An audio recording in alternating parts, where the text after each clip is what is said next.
आपका स्वागत है। मैं हूं देवेंद्र कुशवाहा। शरद पवार ने एनसीपी के अध्यक्ष पद से इस्तीफा दे दिया है। मुंबई के वाईबी चौहाड़ सेंटर में उनकी किताब के विमोचन के दौरान उन्होंने ये ऐलान किया। उन्होंने कहा कि मैं एनसीपी के अध्यक्ष पद से रिटायरमेंट ले रहा हूं। जब वो भाषण दे रहे थे तब एनसीपी की कार्यकर्ता उनके सामने हाथ जोड़कर खड़े थे। हाल ही में उन्होंने इसके संकेत दिए थे। उन्होंने कहा था कि अगर रोटी को समय पर न पलटा जाए तो जल जाती है। आज इसी मुद्दे पर करेंगे चर्चा। तो आइए शुरू करते हैं। संकट में एनसीपी, शरद का पावर किसे?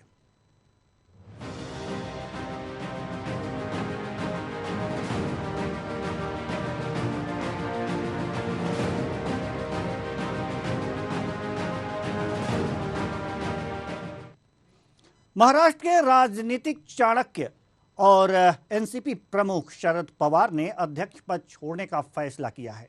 इसके बाद से सबसे बड़ा सवाल यह खड़ा हो रहा है कि आखिर पवार की राजनीतिक विरासत कौन संभालेगा। दरअसल बेटी सुप्रिया सुले और भतीजे अजीत पवार दो नाम ऐसे हैं जो कि एनसीपी में शरद पवार के बाद आते हैं। ऐसे में करीब करीब यह तो तय है कि इनमें से कोई एक एनसीपी का अगला अध्यक्ष हो सकता है। हालांकि यह फैसला एनसीपी या फिर शरद पवार के लिए लेना इतना आसान नहीं होगा। शरद पवार को महाराष्ट्र की सियासत में एक बड़ा कद रहा है। ऐसे में अध्यक्ष पद पर उनकी भरपाई कर पाने का फैसला काफी अहम माना जा रहा है। हालांकि प्रेस कॉन्फ्रेंस में शरद पवार ने कहा है कि मैं केवल अध्यक्ष पद से हट रहा हूं, साथ काम करूंगा और राजनीति में बना रहूंगा। सुनिए शरद पवार ने क्या कुछ कहा है।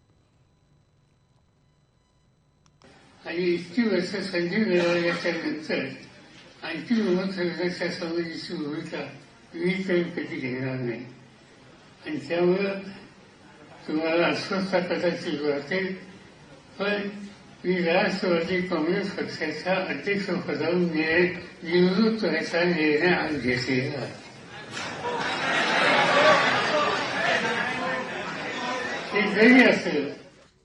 फैसले को लेकर भतीजे अजीत पवार ने कहा है कि इस तरह से इस्तीफा देना सही नहीं है। इसको लेकर समिति की बैठक की जाएगी, फिर फैसला लिया जाएगा। अजीत पवार ने कहा है कि जो भी पार्टी का नया अध्यक्ष होगा हम उसके साथ हैं। पवार साहब का मार्गदर्शन मिलता रहेगा, चाहे सांसद का हो या विधायक का चुनाव हो। पवार साहब से चर्चा के बगैर पार्टी में कोई निर्णय नहीं लिया जाएगा। महाविकास अघाड़ी की रैली 1 मई को मुंबई में होनी थी, इसलिए आज का दिन तय किया गया है। शरद पवार के मार्गदर्शन में पार्टी का कामकाज इसी तरह से चलता रहेगा। सुनिए अजीत पवार ने क्या कुछ कहा है।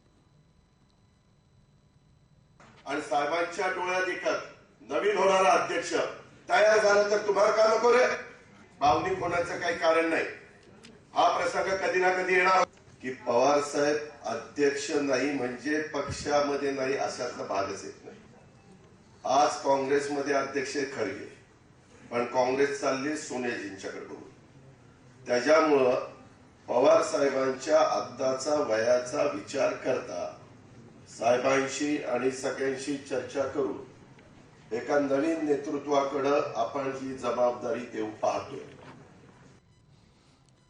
तो शरद पवार ने एनसीपी के अध्यक्ष पद से त्याग पत्र दे दिया है। इसको लेकर के जो वहां पर कार्यकर्ता थे उन्होंने कुछ बवाल मचा दिया। बवाल मचाने का मतलब कि हो हल्ला भी होने लगा और कई कार्यकर्ता तो त्याग पत्र भी दिए। और ताजा अपडेट अभी आपको बता दें कि एनसीपी जो प्रमुख थे शरद पवार, जिन्होंने त्याग पत्र दिया था, उन्होंने कार्यकर्ताओं के आगे ये अभी कुछ देर पहले उन्होंने कहा है कि इस्तीफा वापस लेने के सवाल पर उन्होंने ये बातें कही हैं कि हमें 2 से 3 दिन का वक्त चाहिए सोचने के लिए। उन्होंने कार्यकर्ताओं से 2 से 3 दिन का वक्त लिया है सोचने के लिए कि हाँ हमें इस्तीफा वापस लेना चाहिए या नहीं चाहिए। आप ये कार्यकर्ताओं को देख सकते हैं कि उनको इस्तीफा देने के बाद वो किस तरह से दहाड़े मारकर चिल्ला रहे हैं, रो रहे हैं और दुख व्यक्त कर रहे हैं कि एनसीपी प्रमुख के पद से उन्होंने त्यागपत्र क्यों दिया। तो एक तरह से कार्यकर्ताओं को अचानक ही ऐसी बातें जब सामने आई तो वो सोच नहीं पाए और बिलख पड़े। और आप तस्वीरों में देख सकते हैं कि किस तरह से वो बिलख रहे हैं। हालांकि इसको देखते हुए उनके त्यागपत्र को देखते हुए कई कार्यकर्ताओं ने त्यागपत्र दे दिया पार्टी से। तो इसको समझते हुए शरद पवार ने यह फैसला किया है कि मुझे 2 से 3 दिन दीजिए सोचने के लिए। उन्होंने 2 से 3 दिन का समय मांगा है। हो सकता है कि इनका जो त्याग पत्र है वो वापस हो जाए। लेकिन देखने वाली बात यह है कि अगर जो त्याग पत्र इन्होंने दिया है तो त्याग पत्र के पीछे का कारण क्या है। राजनीति के चाणक्य कहे जाते हैं। महाराष्ट्र की राजनीति में इनका एक अलग ही महत्व है। चाणक्य माने जाते हैं महाराष्ट्र की राजनीति में। और महाराष्ट्र के राजनीति में एनसीपी प्रमुख शरद पवार का यह इस्तीफा तो दिख रहा है कि यह इस्तीफा है, लेकिन इसके पीछे की राजनीति क्या है। आज कुछ दिनों पहले इन्होंने कहा था कि रोटी पलटने का वक्त आ गया है। अगर रोटी समय से ना पलटी गई तो जल जाती है। आज इसी मुद्दे पर चर्चा करेंगे। इसके पीछे की राजनीति जानने की कोशिश करेंगे और चर्चा करेंगे। और चर्चा के लिए हमारे साथ जो मेहमान जुड़े हुए हैं, पप्पू तिवारी नेता शिवसेना उद्धव गुट, रिजवान अंसारी एनसीपी से हैं और वीर सिंह जादौन बीजेपी से। तीनों मेहमानों का बहुत बहुत स्वागत है हमारे इस कार्यक्रम में। चर्चा की शुरुआत करते हैं एनसीपी नेता रिजवान अंसारी जी से। रिजवान अंसारी जी, शरद पवार जी के इस त्याग पत्र जो इन्होंने दिया है, इसको किस रूप में देखते हैं? अब एनसीपी के सामने क्या विकल्प है?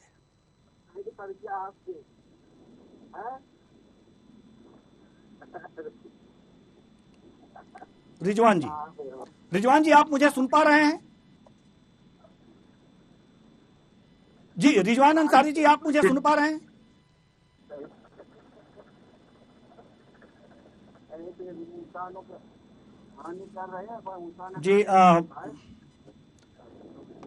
जी ठीक है, रिजवान अंसारी जी की आवाज हम तक नहीं पहुंच पा रही है, तो हम वीर सिंह जादौन, माफ कीजिएगा, पप्पू तिवारी जी नेता शिवसेना, हम आपके पास आना चाहेंगे। पप्पू तिवारी जी, शरद पवार जी ने एनसीपी प्रमुख के पद से त्यागपत्र दे दिया है, किस रूप में देख रहे हैं आप?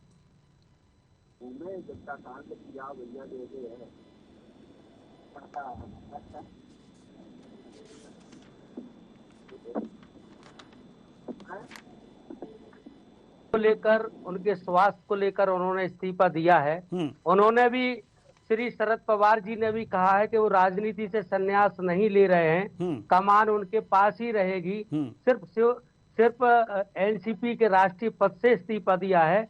इसमें विचलित होने की कोई बात नहीं है। उनका मार्गदर्शन, उनका सहयोग पूरी पार्टी को बना रहेगा। जी ये तो अच्छी बात है, लेकिन शरद पवार जी का जो ये त्याग पत्र है, ये कहा जाता है महाराष्ट्र की राजनीति में शरद पवार जी कुछ भी करते हैं तो उसका सीधा सीधा मतलब नहीं होता है। जरूर उसके पीछे कोई न कोई कारण होता है और कोई राजनीतिक कारण होता है। सिर्फ स्वास्थ्य कारणों से उन्होंने त्याग पत्र दिया है ऐसा तो समझ में नहीं आता और समझना भी नहीं है।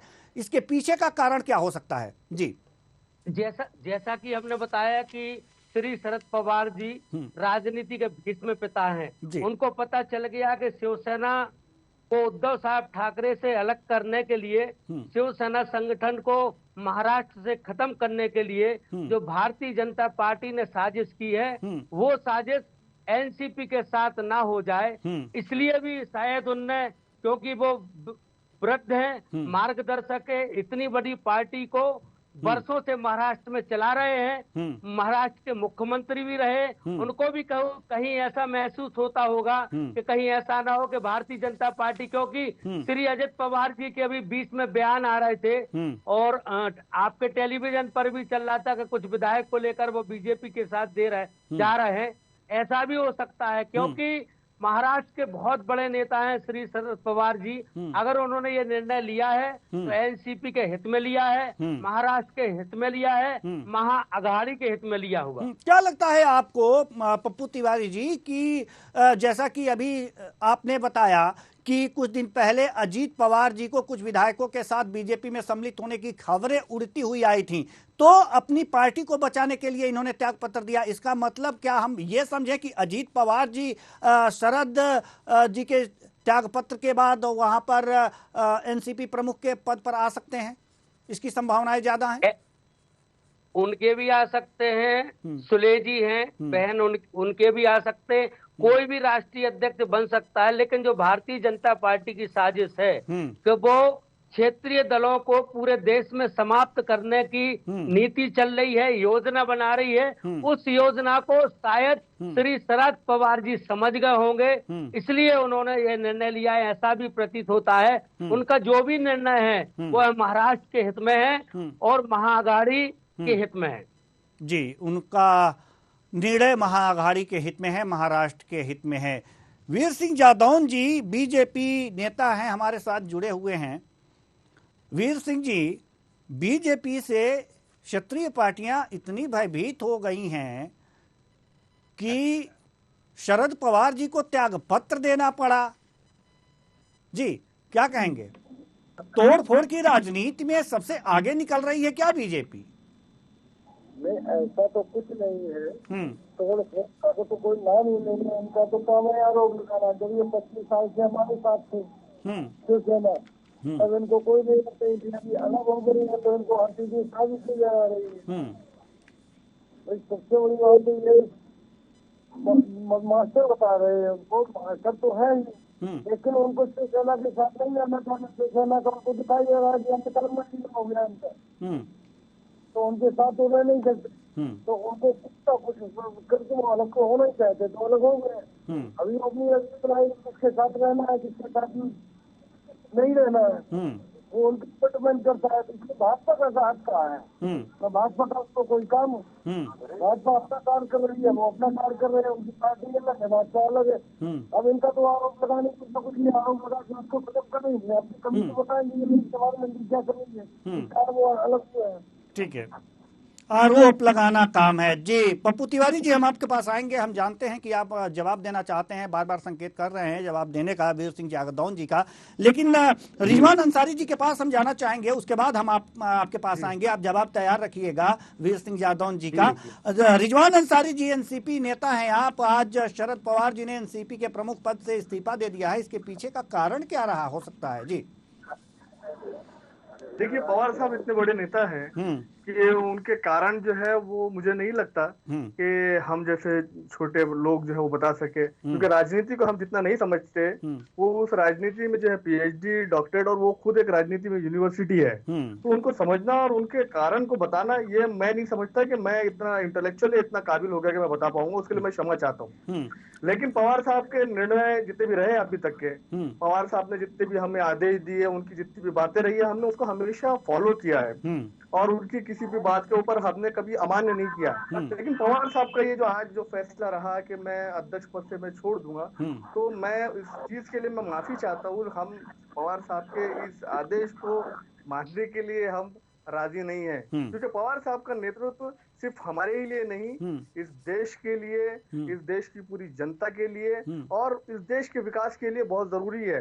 उनका मार्गदर्शन, उनका नेतृत्व सिर्फ हम जैसे सिर्फ राष्ट्रवादी कांग्रेस पार्टी के कार्यकर्ता ही नहीं, बल्कि देश के वो सेक्युलर पार्टीज और उनके पदाधिकारी और कार्यकर्ता, वो भी उनके मार्गदर्शन और उनके जो निर्देश पे काम करते हैं। तो मैं ये समझता हूँ कि शायद पवार साहब की इसके अंदर कुछ और बातें रही होंगी, या पवार, मुझे नहीं लगता, क्योंकि पवार साहब उम्र के 82 साल पर है, लेकिन वो आज भी उसी युवा की तरह काम करते हैं जिस तरह, क्योंकि वो कहा जाता है कि शेर कभी बूढ़ा नहीं होता, तो वो राजनीति के वो शेर है कि जो मुझे नहीं लगता कि बूढ़ा हो सके। खैर, उन्होंने ये भी संकेत दिए साथ साथ कि मैं सामाजिक और राजनीतिक तौर पर मैं हमेशा बिल्कुल हर मौके पर खड़ा रहूंगा और पार्टी के जो भी चीजें रहेंगी उसके अंदर उनकी दखलंदाजी रहेगी। लेकिन अभी तक उन्होंने ये फैसला नहीं किया है कि मैं पद छोड़ दिया हूं। उन्होंने ये अपनी इच्छा जताई है कि मैं पद छोड़ना चाहता हूं और किसी और को जो है मैं इस पदभार को संभाले, वो इन्होंने इस तरह के संकेत दिए। जी, क्या लगता है आपको कि क्या जो इन्होंने त्यागपत्र दिया है उसे वापस ले लेंगे? क्योंकि अभी थोड़ी देर पहले ही जो कार्यकर्ताओं का विरोध है और प्रलाप, इसे कह सकते हैं, विरोध नहीं कह सकते, इस फैसले के खिलाफ प्रलाप जो कार्यकर्ताओं ने किया है, उस प्रलाप के बाद उन्होंने कहा है कि हमें 2 से 3 दिन का समय चाहिए सोचने का। तो क्या आपको लगता है कि वो अपने फैसले को बदल देंगे और अध्यक्ष पद पर बने रहेंगे? जी, अभी देखिए, अभी 5 बजे वहां पर 1 घंटा पहले सिल्वर ओक पर मीटिंग होने वाली थी। अब मीटिंग में क्या फैसला हुआ वो आला अधिकारी जो जानते हैं, लेकिन मुझे ऐसा लगता है कि पवार साहब लोगों को छोड़कर ऐसी ही नहीं जाएंगे, क्योंकि पवार साहब को हमको ही नहीं, आने वाले 2024 के लोकसभा चुनाव में भी उनकी जरूरत है और वो ऐसी मतदान में हमको छोड़ करके नहीं जा सकते। तो मुझे ऐसा लगता है कि उन्होंने जो भी सोच करके उन्होंने अपनी बातें रखी होंगी तो वो शायद उन बातों को वापस ले लेगा, ऐसी मैं उम्मीद करता हूँ। जी, यानी कि वे त्याग पत्र अपना वापस ले लेंगे और पद पे बने रहेंगे, ऐसी उम्मीद है।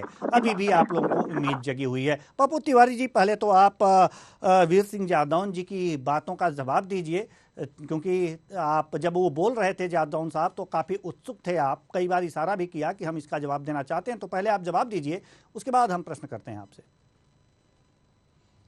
समूचे हिंदुस्तान में भारतीय जनता पार्टी कभी नहीं चाहती कि क्षेत्रीय दल आगे बढ़ें, उनका प्रतिनिधित्व हो, चाहे बिहार हो, मध्य प्रदेश में भी आप देख लो, कमलनाथ जी की सरकार बनी हुई थी, इन्होंने विधायकों को खरीद कर कांग्रेस की सरकार को पटक दिया। ऐसे ही महाराष्ट्र के अंदर उद्धव बाला साहब ठाकरे की सरकार चल रही थी, अच्छी सरकार चल रही थी, इन्होंने वहां के विधायकों को पैकेज दे के, पैसा खरीद के, ईडी और सीबीआई का डर दिखा के वह सरकार भी गिरा दी।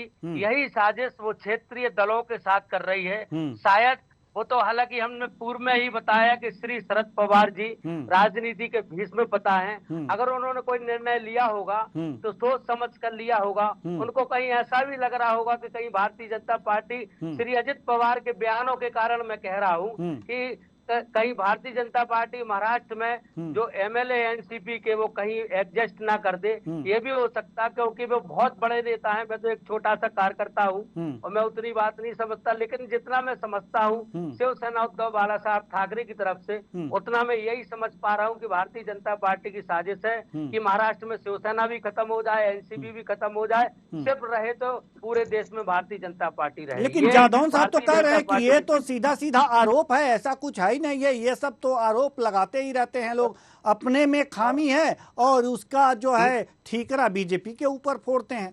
यही भारतीय जनता पार्टी ने अंधेरे में 2 बजे रात को इन्हीं अजित पवार जी के साथ मिलकर अपना मुख्यमंत्री बना लिया था। पूरे हिंदुस्तान में वह काला दिन था, आधी रात को कोई मुख्यमंत्री बनता है जी, लेकिन आधी रात को शिवसेना को तोड़कर इन्होंने श्री अजित पवार जी के साथ मिलकर अपना मुख्यमंत्री बना लिया था। तो हम भारतीय जनता पार्टी पे कैसे विश्वास कर लें कि इतने बड़े राजनीति के भीष्म पिता को अपने पद से, राष्ट्रीय अध्यक्ष के पद से इस्तीफा देना पड़ रहा है। तो कहीं ना कहीं भारतीय जनता पार्टी के मंसूबों को श्री शरद पवार जी समझ गए होंगे कि ये क्षेत्रीय दलों को खत्म कर रहे हैं, शायद ऐसा निर्णय लिया होगा। तो कुल मिलाकर के आप ये कहना चाहते हैं कि अजीत पवार जी को समझाने में शरद पवार जी विफल हैं, इसलिए उन्होंने अपने पद का त्याग किया है कि आओ अब संभालो लेकिन कहीं न जाओ, ऐसा कुछ नहीं। यहाँ अजित पवार जी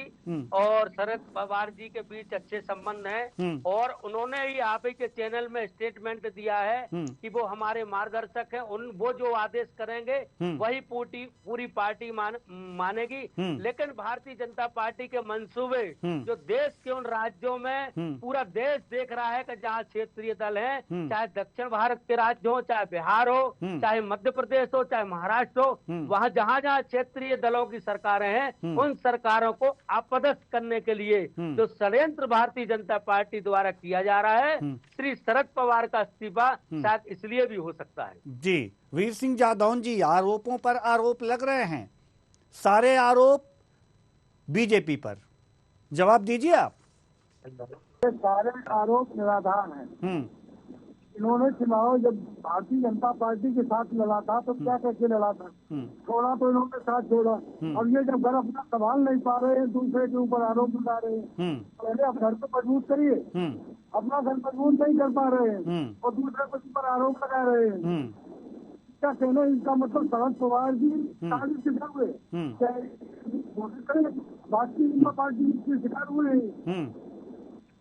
ठीक है, तो इसमें तो उसको कुछ कहना है नहीं जी, केवल ये कहना है कि ये पार्टी खराब है, ये पार्टी ऐसा कर रही है, वैसा कर रही है। पहले अपना घर संभालो, अपना घर से तो मजबूत रखोगे, कौन दे जाएगा उसको। जी, पप्पू तिवारी जी, सवाल जो जवाब इन्होंने दिया है वीर सिंह जादौन जी ने, एक तरह से सही भी दिया है। आप लोग अपना घर तो संभाल ही नहीं पा रहे हैं और दूसरे पे दूसरे पे आरोप लगा रहे हैं कि ये हमारे घर फोड़ रहे हैं, ये कर रहे हैं, वो कर रहे हैं। आप अपना घर तो संभालिए पहले। पप्पू जी। हेलो जी पप्पू तिवारी जी, मेरी आवाज आ रही है आपको? आवाज जी, मेरी आवाज आप तक पहुंच रही है? आवाज आएगी नहीं तो उनके पास कोई जवाब नहीं तो आवाज कहाँ से आएगी? जी जवाब तो होगा ही, लेकिन आवाज नहीं आ रही है। कोई ना कोई तो जवाब देंगे ही पप्पू तिवारी जी। देखिए पप्पू तिवारी जी, अगर जो आवाज हमारी आप तक पहुंच रही है तो जवाब दे दीजिए, नहीं तो ये भी एक चीज माना जा रहा है कि जवाब नहीं है आपके पास, इसलिए आप कह रहे हैं कि जवाब आवाज नहीं आ रही है। जी पप्पू तिवारी जी, आवाज आ रही है हमारी?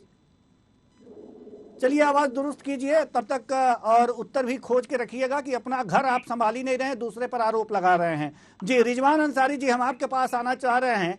क्या जो पप्पू तिवारी जी ने अभी कहा है कि बीजेपी लगातार जो है जो क्षेत्रीय पार्टियां हैं उनमें तोड़ फोड़ करके उसे, जैसे कि तोड़ा उद्धव गुट शिवसेना को तोड़ा, उसी तरह से अब जो एनसीपी को भी तोड़ने का प्रयास कर रही थी, तो भारत देश भारतीय जनता पार्टी की ओर देख रहा है किस तरह विधायकों को खरीद कर किस तरह विधायकों को आवाज नहीं आ रही।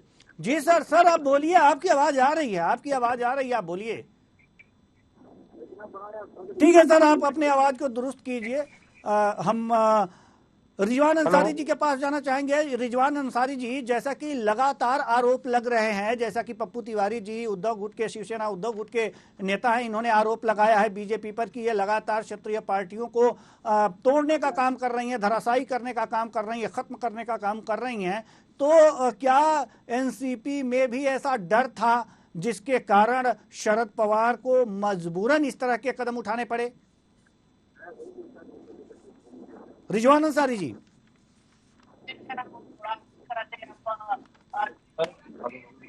हेलो जी रिजवान अंसारी जी, जी, आप जवाब जी आवाज आ रही है हमारी? जी आपकी आवाज आ रही है। हेलो जी आपकी आवाज आ रही है, आप बात कर सकते हैं।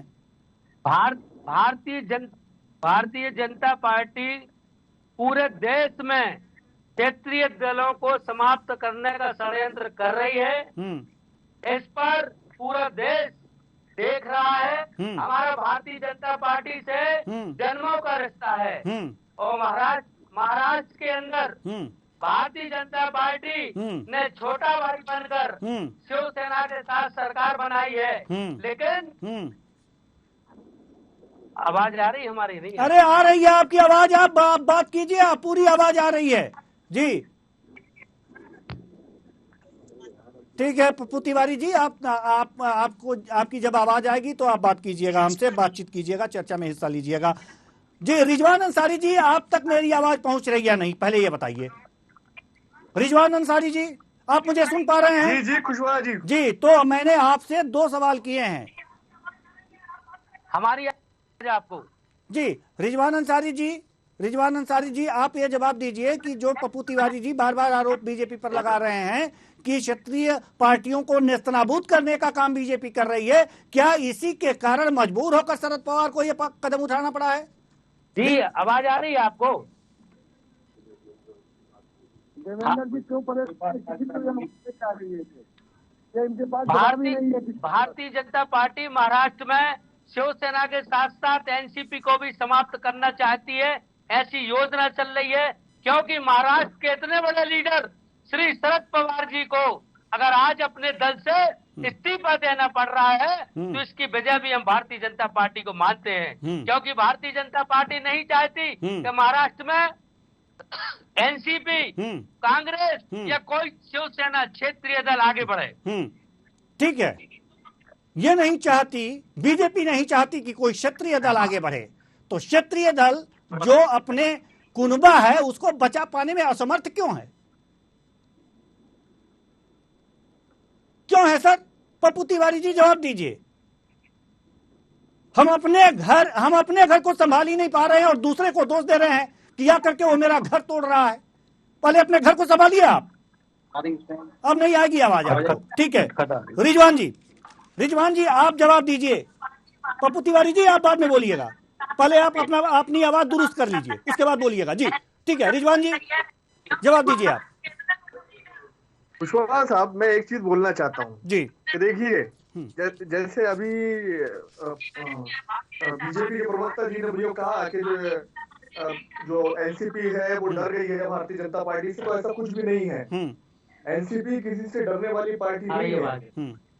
एनसीपी के अगर जो है पवार साहब ने, राष्ट्रीय अध्यक्ष जी ने, आदरणीय पवार साहब ने अगर ये निर्णय लिया है तो उन्होंने कुछ सोच समझ के फैसला लिया होगा। खैर उतनी सोच समझ मेरे अंदर भी नहीं है कि वो बता सको, ना ही मुझे लगता है कि पार्टी के किसी नेता के अंदर है ये। लेकिन पार्टी के सभी नेता, सभी पदाधिकारी, सभी कार्यकर्ता, वो यही सब आदरणीय शरद पवार साहब से ये विनती करते हैं कि वो अपना निर्णय जल्द से जल्द वापस ले ले और इस तरह से हमारे को बीच मैदान नहीं, अभी उद्धव गुट के नेता जो हैं, शिवसेना उद्धव गुट के नेता, राष्ट्रीय नेता जो राजनीति के भीष्म पिता कहलाते हैं, जो हमेशा महाराष्ट्र का चाहते थे, उनको पता लग गया है कि भारतीय जनता पार्टी कई एनसीपी के विधायकों के साथ शिवसेना जैसा व्यवहार न करे।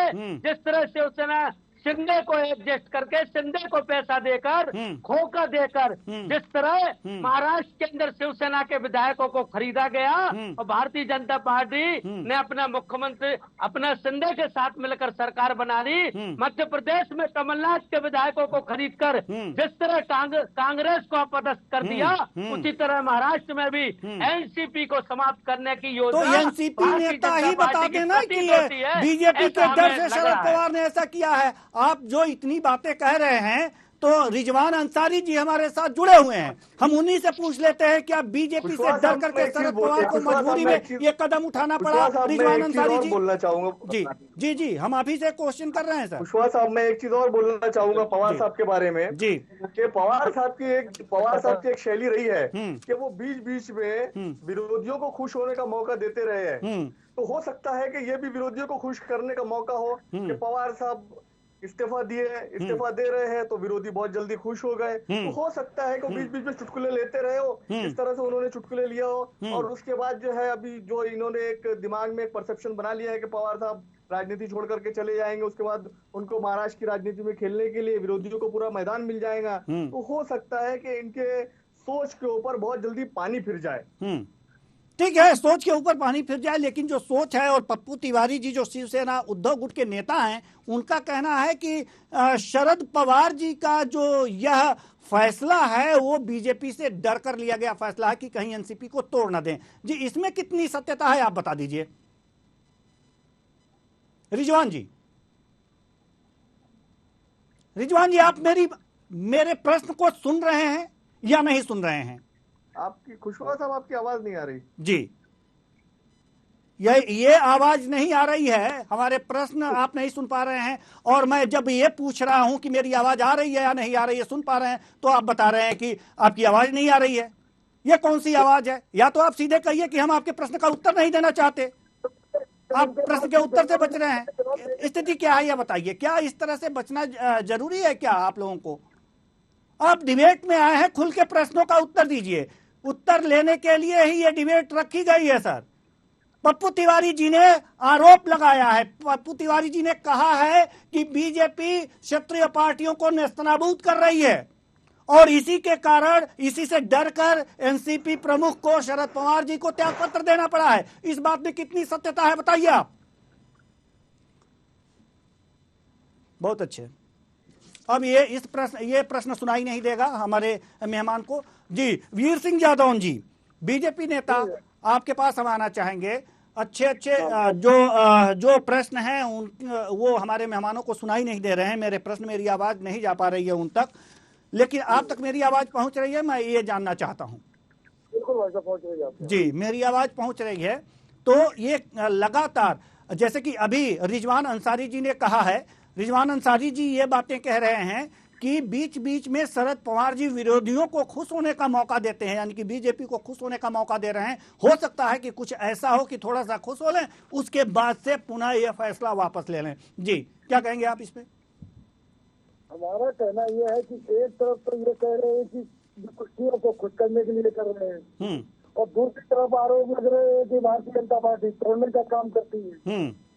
तो मैं ये अपनी एक जगह तो देखे इनका विचार क्या है, ये क्या कहना चाहते हैं, भाई ये ठीक की बात है।